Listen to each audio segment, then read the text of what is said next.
ఐబొమ్మ రవి కేసులో హైదరాబాద్ సిసిఎస్ పోలీసులు మరో ముందడుగు వేశారు.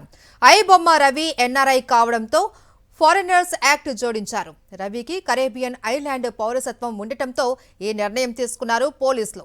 ఐబొమ్మ రవిని రేపు కస్టడీలోకి తీసుకున్నారు సిసిఎస్ పోలీసులు. IT act, copyright act, cinematography act, broadcasting forgery కింద కేసులు నమోదు చేశారు అంటున్న కేసుకు సంబంధించిన ఇన్వెస్టిగేషన్ ఆఫీసర్తో మా ప్రతినిధి అమరేంద్ర ఫేస్ టు ఫేస్ చూద్దాం.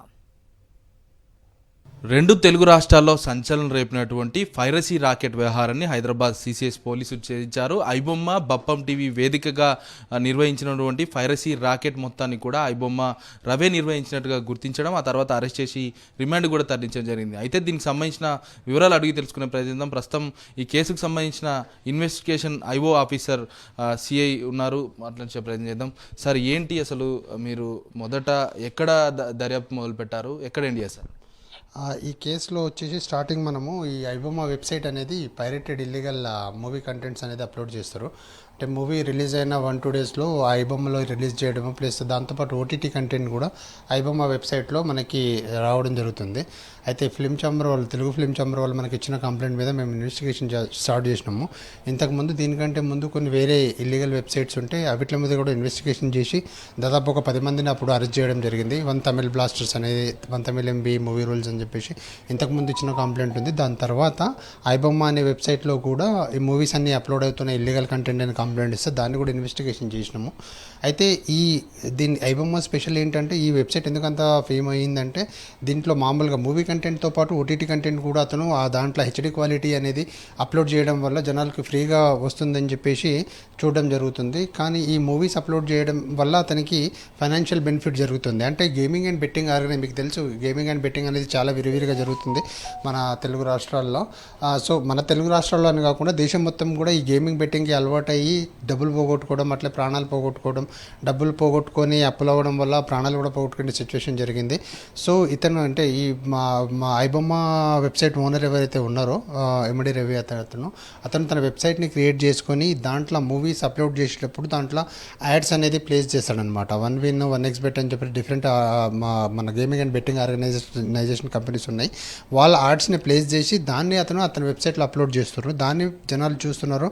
ఆ చూస్తున్న క్రమంలో ఇన్బిల్ట్ అంటే బిట్వీన్ అనేది ఆ యాడ్స్ అనేది ప్లే అవ్వడం జరుగుతుంది. దానివల్ల చాలామంది ఆ గేమింగ్ అండ్ బెట్టింగ్ దానికి అలవాటు అయ్యి డబ్బులు పోగొట్టుకొని ప్రాణాలు పోగొట్టుకునే సిచ్యువేషన్ జరుగుతుంది. ముఖ్యంగా అతన్ని అదుపులోకి తీసుకున్న సమయంలో అక్కడ ఏం జరిగింది సిచ్యువేషన్? అతను సహకరించాడా, నేనే నేరస్తుడని మీరు పోయాక మీతో లొంగిపోయి మాట్లాడా, ఏంటి అసలు? అంటే ఇనీషియల్గా కొద్దిగా మమ్మల్ని అంటే డోర్ తీయలేదు. దాని తర్వాత కొద్దిసేపు అయిన తర్వాత డోర్ ఓపెన్ చేశాడు. దాని తర్వాత అతన్ని కొద్దిగా క్వశ్చన్ చేసేసరికి అతను కన్ఫ్యూజ్ చేశాడు. దాని తర్వాత అరెస్ట్ చేయడం జరిగింది, తీసుకొచ్చాడు. ఇక్కడికి వచ్చాడని ఎలా, కరేబియన్ కంట్రీ నుంచి ఇక్కడికి వచ్చాడని మీకు ఎలా తెలిసింది? వచ్చిన తర్వాత డోర్ ఓపెన్ చేయాలంటున్నారు కదా, ఎన్ని నిమిషాల పాటు మిమ్మల్ని ఇబ్బంది పెట్టారు? ఒక 1/2 అవర్ to 40 minutes వరకు డోర్ ఓపెన్ చేయకుండా ఉన్నాడు. వచ్చిన తర్వాత అంటే అతను ఇక్కడికి అంటే అతను వేరే పని మీద వచ్చాడు. అతను ఇక్కడ సిటిజన్ కాదు, ఇప్పుడు ఇండియన్ సిటిజన్ అయినా ఆ పాస్పోర్ట్ రెన్యూన్స్ చేసి 2022లో చేసేసి అక్కడ అంటే సెయింట్ కిట్స్ నేవీస్ అనే కంట్రీలో, అంటే కరేబియన్ ఐలాండ్లో ఒక కంట్రీ అనమాట, అక్కడ సిటిజన్షిప్ తీసుకొని అక్కడే ఉంటున్నాడు. సర్వర్స్ కూడా ఇప్పుడు ఈ వెబ్సైట్కి సంబంధించిన ఐబొమ్మతో పాటు బప్పమ్మ, ఐరాద కూడా అతని వెబ్సైట్సే. ఆ వెబ్సైట్కి సంబంధించిన ఫిజికల్ సర్వర్స్ అనేవి నెదర్లాండ్, స్విట్జర్లాండ్లలో హోస్ట్ చేసుకున్నాడు. అతను వెబ్సైట్ లాగిన్ అయినా కానీ దాంట్లో ఏదైనా చేసినా కానీ అక్కడ నెదర్లాండ్ ఐపీసీ వస్తాయి. కాకపోతే ఇండియాలో ఉండి హైదరాబాద్లో ఉండి చేసినా కానీ ఐపీస్ మాత్రం అక్కడే వస్తాయి. సో అదే దాంతో అతను నా ఐపీస్ ఇక్కడికి రావు, నేను నెదర్లాండ్లో ఉంటున్నా, కంప్లీట్ అక్కడ షిఫ్ట్ అయినా కాబట్టి ఐపీస్ కూడా మాస్క్డ్ ఐపీస్ వస్తాయి, ఇక్కడ లోకల్ ఐపీస్ లేవు. మోర్ ఓవర్ అతని డాటా అంటే అతని పర్సనల్ డీటెయిల్స్ ఎక్కడ లేవు అనమాట. సో అదే ఆ రకంగా నన్ను ఎవరు పట్టుకోలేరు అనే ధీమాతో ఉండేవాడు. మీద ఇన్స్పెక్టర్ నరేష్ చెప్తా ఉన్నారు. ఐబొమ్మ రవి వ్యవహారం మీద దృష్టి పెట్టాం, ఉన్నటువంటి బ్యాంకు ట్రాన్సాక్షన్స్, అతని లావాదేవీలు మొత్తాన్ని కూడా 5 రోజుల కస్టడీలో వివరాలు కూడా రాబట్టే ప్రయత్నం చేస్తాం. మనీ లాండరింగ్ కోణాల్లో కూడా దర్యాప్తు చేస్తున్నాం. ఇప్పటి వరకు 20 కోట్ల పైగా ట్రాన్సాక్షన్ గుర్తించాం. వాటన్నిటిపైన కూడా ఆరా తీయడంతో పాటుగా ముఖ్యంగా అతను మెయింటైన్ చేసినటువంటి నెట్వర్క్ డొమైన్స్ అన్నిటి మీద కూడా వాటి మీద ఆరా తీస్తాం. ఆరా తీసి ఫర్దర్గా ముందుకెళ్తాం. అతను ఫారినర్గా ఉన్నారు, అంటే ఎన్ఆర్ఐగా ఉన్నారు కాబట్టి అతని ఫారిన్ యాక్ట్ కూడా ఈ కేసులో జోడిస్తామంటూ కూడా ఇన్స్పెక్టర్ నరేష్ చెప్తా ఉన్నారు. కెమెరా పర్సన్ కుశాల్తో అమరేందర్ రెడ్డి, సాక్షి టీవీ, హైదరాబాద్.